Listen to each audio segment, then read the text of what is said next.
Is on? It's okay? Okay, thank you.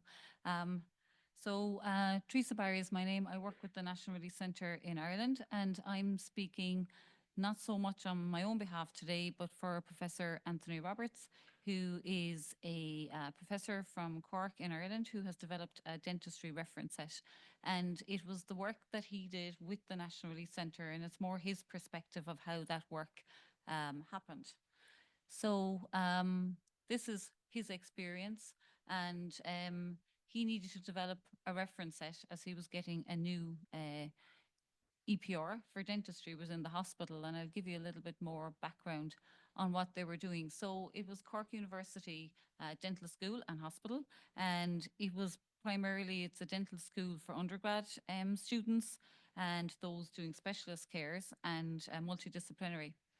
So there was a number of funding streams within the hospital and people that were funding what was happening. So it was a dental school which covered a number of specialties as well.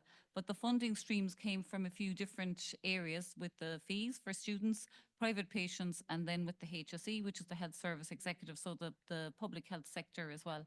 And I suppose he was very clear to me that it's a complex institution and it's just not a large dental practice, more complicated than that.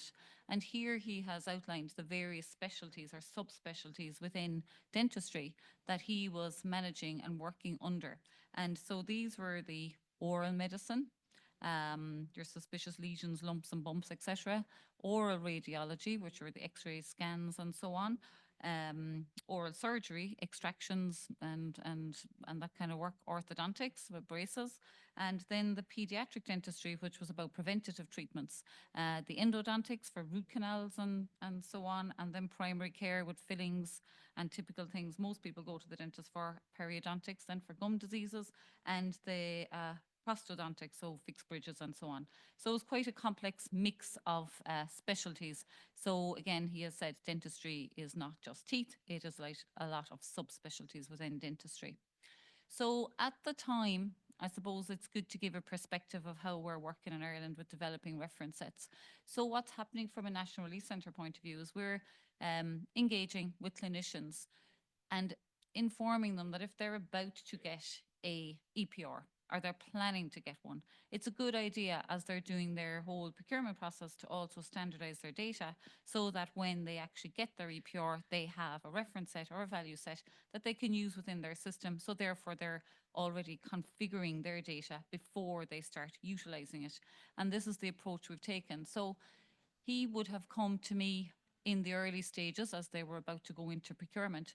And this is how they were working at the time. So it was a paper-based hospital with all of the activity happening with lots of filing cabinets and all these different lists that they had for identifying the different procedures they were doing, which were very complicated and very specific to that particular hospital and weren't meeting any standard whatsoever.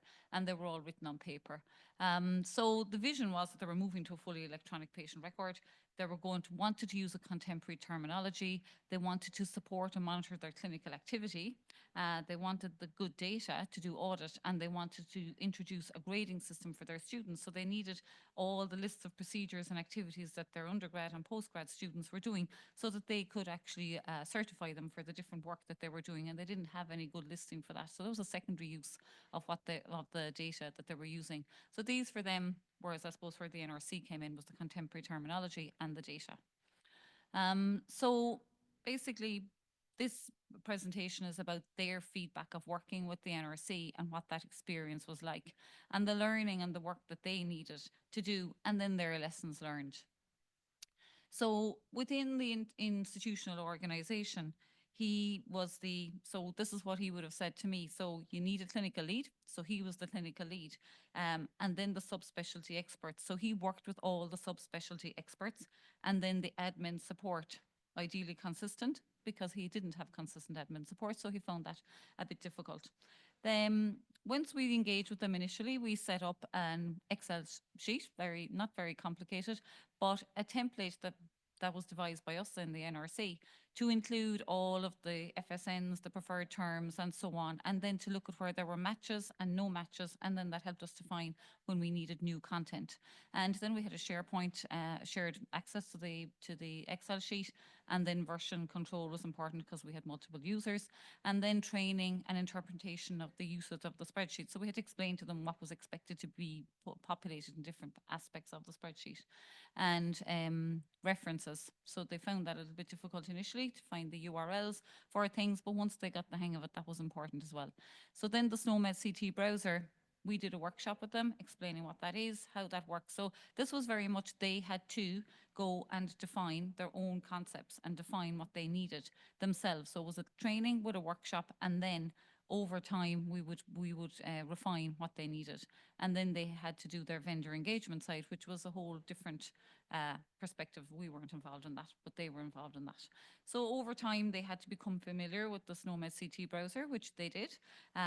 They got training from us, and they became familiar with the editorial guide. So what was okay to do and what wasn't okay to do, and what were the rules, and over time they got used to this.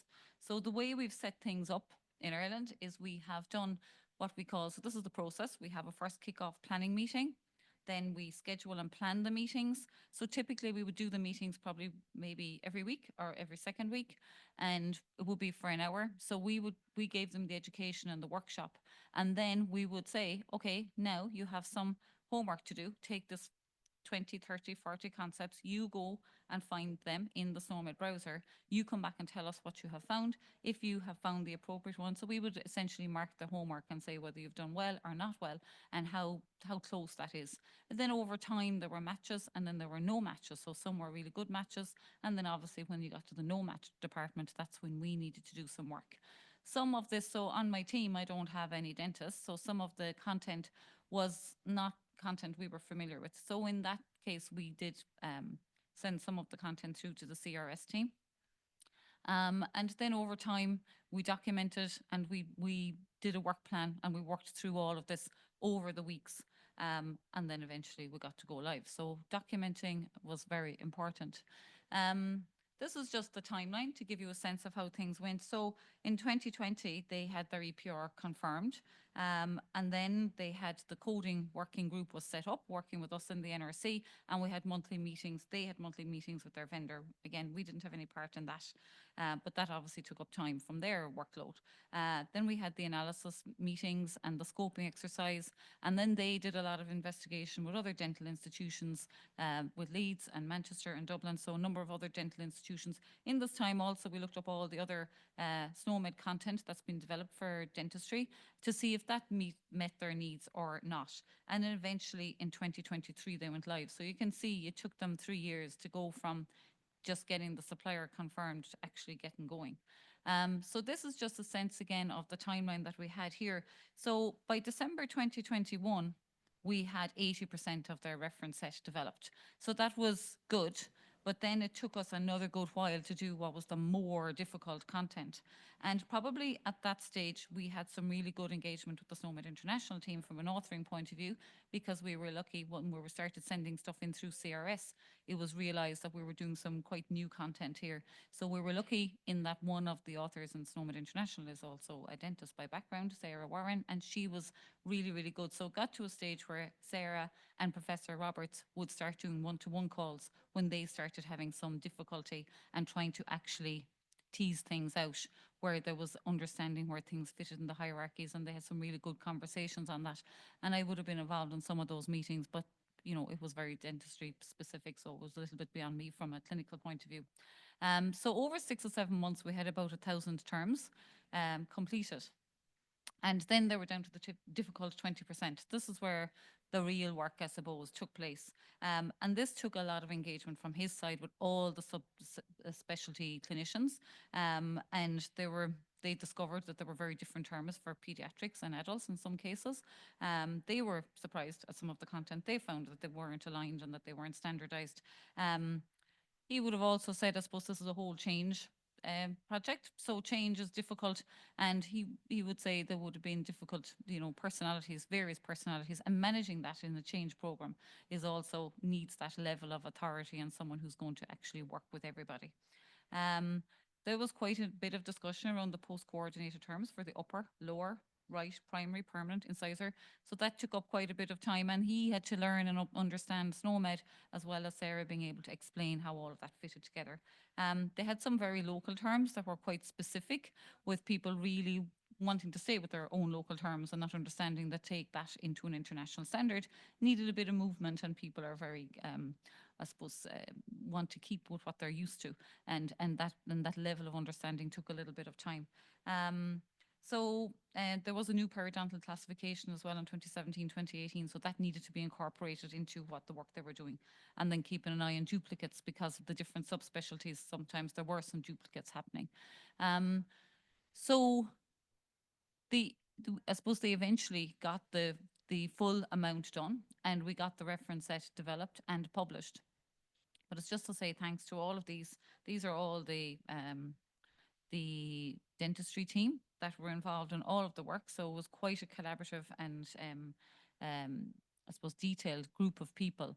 And Professor Anthony Roberts managed all of that team, and we only engaged with him. So there was 3 of us on the National Release Centre side of things, and then Sarah Warren from the terminologist from SNOMED International was very helpful. So that's really all I have to say. Only thanks everyone, and thanks for listening. Thank you. Theresa will now take questions. As a reminder, if you're in the room, please use the microphone to ask your question.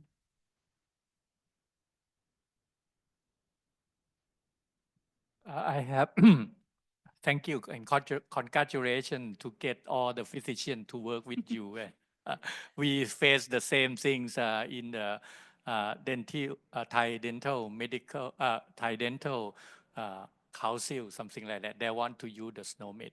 My question is that there's 2 questions. One question is that it seems like all the left set you include diagnostic and procedure, right? Did you include the prevention part, like school dental, school exam, odontogram, or something like that? The second question is that who's supporting this?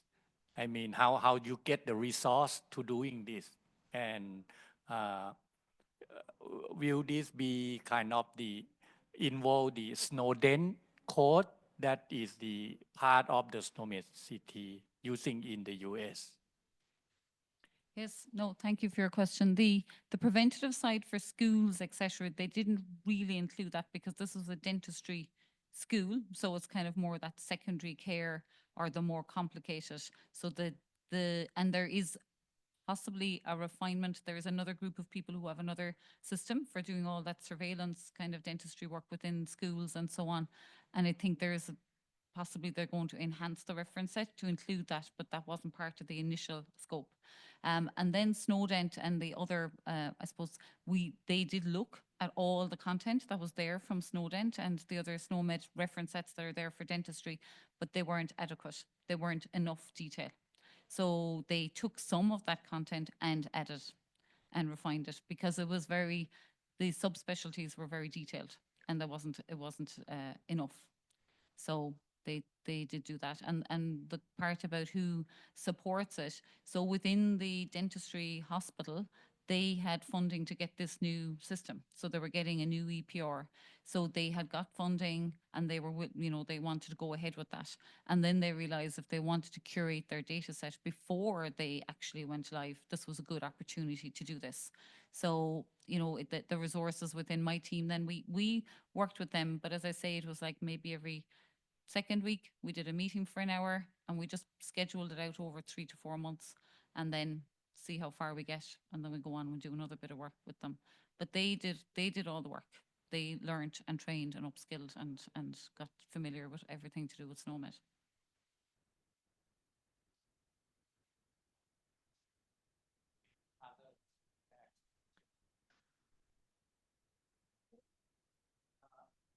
My following question is that it's from the dental school, right? And is it, linked to the reimbursement with the insurance, like the intervention or the procedure that they do? Is it linked to that? And because of you is the ERP, right? Mm. Which it will be less linked to the accounting or something like that. To me, I think if we can link all of these standard code with the reimbursement, is very strong incentive to adopt. Yes, so they had their previous system on paper had all of the different procedures with a price attached to it, but it doesn't go through a particular insurance scheme. So in Ireland, some people are entitled to free healthcare depending on their means. So, and then other people are actually paying, they're private patients. So people are paying there and then, not through insurance. So, but they have taken all these codes now and they have attached their own pricing schedule to it.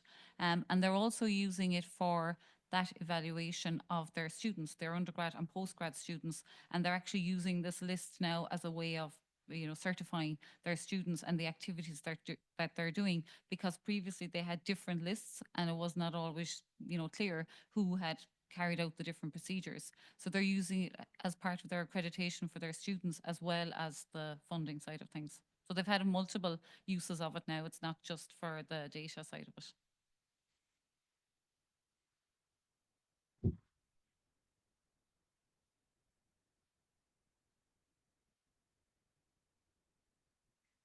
Theresa, question maybe from the National Release Center perspective side. How do projects like this help you hone the manner in which the NRC works with different groups, whether they be clinical groups, you know, anyone interested in creating a Refset or something similar?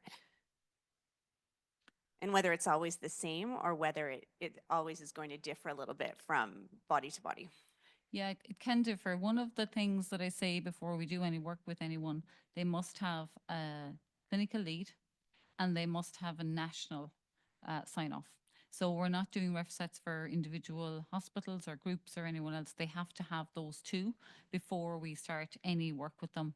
But typically, this is how we do our work. So it's very much once a group comes, they want to develop a reference set or a value set, they get a workshop, we explain everything, we give them the editorial guide. It's a bit overwhelming, but you know, we kind of point out what's the key pieces.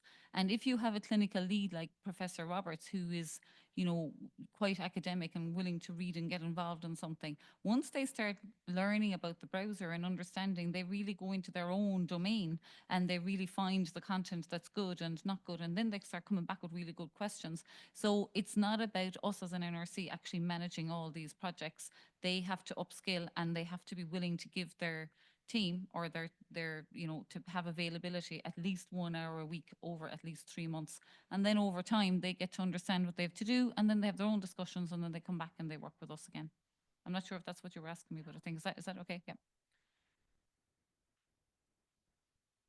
Are there more questions in the room? No, there is an online attendee question. May I ask about the harmonisation between tooth notation system, brackets, tooth numbers, and the SNOMED CT anatomical concept? Yeah, that's a great question. That's not a good question for me though. So that would definitely be a Professor Anthony Roberts question. I definitely wouldn't know because I didn't go into all the details. He had to find his own content, and but I'm happy if someone wants to send me on the question, I can connect him with Professor Roberts, and I'm sure he'd be more than happy to explain. Are there any further questions? No? And with that, we'll say thank you very much, Thank you. Theresa. Thank you. With that, we will conclude this session.